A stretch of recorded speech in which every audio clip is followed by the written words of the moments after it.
السلام علیکم ورحمۃ اللہ وبرکاتہ۔ ایک اکثر بھائی مجھ سے سوال کرتے ہیں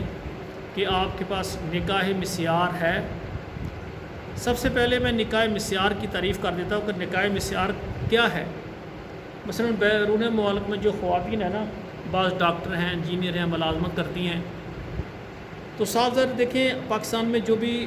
شادی کرتی ہیں نا خواتین یا مرد کرتے ہیں، تو وہ 24 گھنٹے اپنے شوہر کے گھر میں رہتی ہیں۔ شوہر اس سے کھانے پکانے کا کام لے، گھر کا جو بھی کام لے، یہ شوہر کی مرضی ہوتی ہے، اور ہماری خواتین خوشی سے گھر کے سارے کام کرتی ہیں۔ یعنی وہ عورت بندے کے ساتھ 24 گھنٹے گزارتی ہے، وہ گھر میں رہتی ہے، بندہ ضرورت کے مطابق 8 گھنٹے ڈیوٹی کرتا ہے یا کاروبار کرتا ہے، چلا جاتا ہے، لیکن نکاح کے بعد وہ ہمیشہ شوہر کے ساتھ رہتی ہے۔ یہ ہمارے پاکستان میں یہ عام شادی ہوتی ہے۔ نکاح مسیار کیا ہے؟ آپ یہ سمجھیں کہ ایک لڑکی ہے، وہ سعودی عرب میں ہے یا یورپ میں ہے، وہ ملازمت کرتی ہے، اب روزانہ اس کی ڈیوٹی ہوتی ہے، اس کی ٹائمنگ ہوتی ہے، تو اس کے پاس ہفتے کے بعد ان کو 2 چھٹیاں ہوتی ہیں۔ تو وہ کہتے ہیں کہ نکاح مسیار میں کرتی ہوں، مطلب کیا یہ ہے کہ میں شادی کروں گی، لیکن پورا 5 دن جو ہے میں نے اپنی ڈیوٹی کو ٹائم دینا ہے، میں نے اپنی ڈیوٹی کو انجوائے کروں گی، میں اپنی کمائی کروں گی۔ اور پھر اس میں یہ ہوتا ہے نکاح مسیار میں کہ مرد اس کی جو ہے نا خرچے نہیں دیتا، وہ اپنا خرچہ خود کرتی ہے، اس کا اپنا گھر ہوتا ہے، اور وہ کہتی ہے کہ ہفتے بعد مجھے 2 چھٹیاں ہوتی ہیں، کیونکہ میں نے جب ڈیوٹی پر جانا ہے واپس آنا ہے تو پھر میں نے آرام بھی کرنا ہوتا ہے، کچھ گھر کے کام کرنے ہوتے ہیں، تو میں شوہر کو ٹائم نہیں دے سکتی۔ تو اسی طرح میری کیونکہ ڈیوٹی بھی ہے، گھر کے کام بھی ہیں، اور ہفتے کے بعد 2 چھٹیاں ہوتی ہیں۔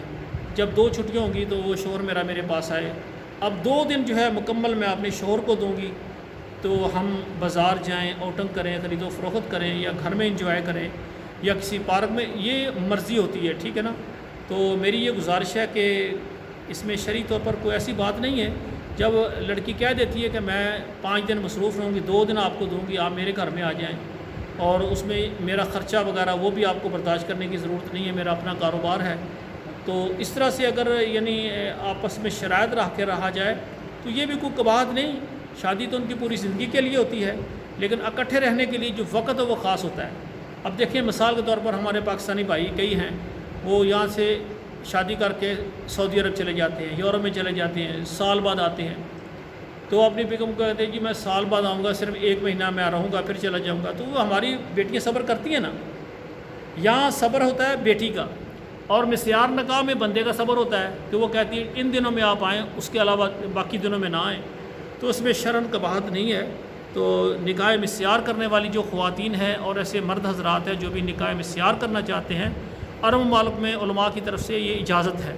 تو میں بھی سمجھتا ہوں کہ شرعی نقطہ نظر سے دیکھا جائے اس میں قباحت بھی کوئی نہیں ہے۔ ٹھیک ہے، اگر مرد اور عورت جو ہے وہ آپس میں شرط لگا لیں کہ ان دنوں میں ہم اکٹھے ہوں گے، رہیں گے، باقی دنوں میں بندہ اپنے کاروبار کرے، عورت اپنے کاروبار کرے، اور اس میں ایک دوسرے کی ذمہ داری نہیں ہوتی، مرد عورت پر خرچ کرنے کا پابند نہیں ہوتا اور عورت مرد پر خرچ کرنے کی پابند نہیں ہوتی، لیکن اگر یہی رشتہ حقیقی محبت میں مل جائے تو میں سمجھتا ہوں ایک دوسرے کو اپنی کمی کو پورا کرنے کے لیے جو اللہ نے بنایا وہ پورا ہو جائے، تو پھر یہ ہوتا ہے کہ مرد کہتا ہے میں تیرے اوپر خرچ کروں گا، عورت کہتی ہے میں تیرے اوپر خرچ کروں گا۔ یہ ایک دل کی محبت ہوتی ہے۔ اللہ ذوالجلال سے دعا ہے کہ اللہ ہمارے بھائیوں بہنوں بیٹیوں کو ایسی محبت عطا فرمائے کہ عورت کی چاہت ہو میں اپنے شوہر پر خرچ کروں، اور شوہر کی چاہت ہو میں اپنی عورت پر خرچ کروں۔ اللہ تعالی ہمارے مالی جو ہے معاملات اللہ آسان فرمائے۔ السلام علیکم ورحمۃ اللہ وبرکاتہ۔